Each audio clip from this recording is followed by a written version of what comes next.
एकदा काय झालं पहा, समर्पण भावाचं उदाहरण सांगते तुम्हाला.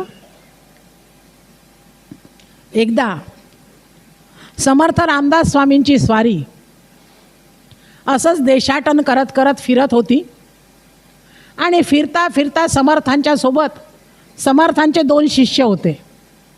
एका शिष्याचं नाव होतं समर्थांच्या उद्धव आणि दुसरा जो शिष्य होता त्याचं नाव होतं कल्याण. या दोघांना घेऊन समर्थ निघाले.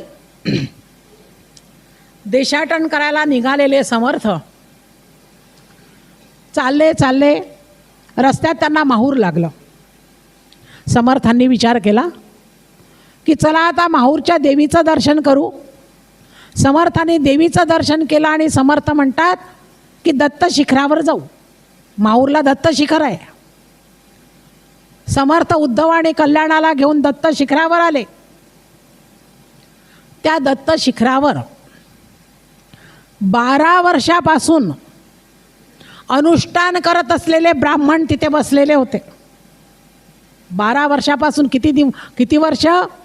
12 वर्षापासून अनुष्ठान करत असलेले ब्राह्मण तिथे बसलेले होते. समर्थ आणि उद्धव तिथून चालले. समर्थ म्हणतात त्या ब्राह्मणांना, तुम्ही काय करत आहात? ते ब्राह्मण म्हणतात, दत्त दर्शन व्हावं म्हणून 12 वर्षापासून अनुष्ठान करून राहिलो आहे. समर्थ म्हणतात, ठीक आहे, आम्ही दत्त दर्शनालाच आलोय.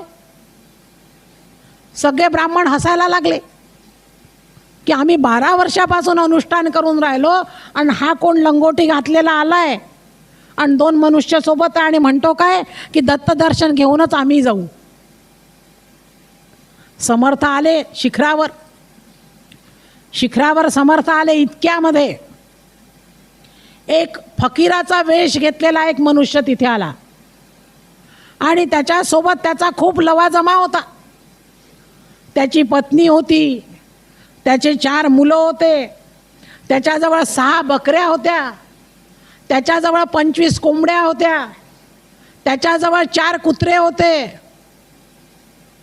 एवढा सगळा लवाजमा घेऊन तो फकीर दत्त शिखरावर येऊन उभा राहिला.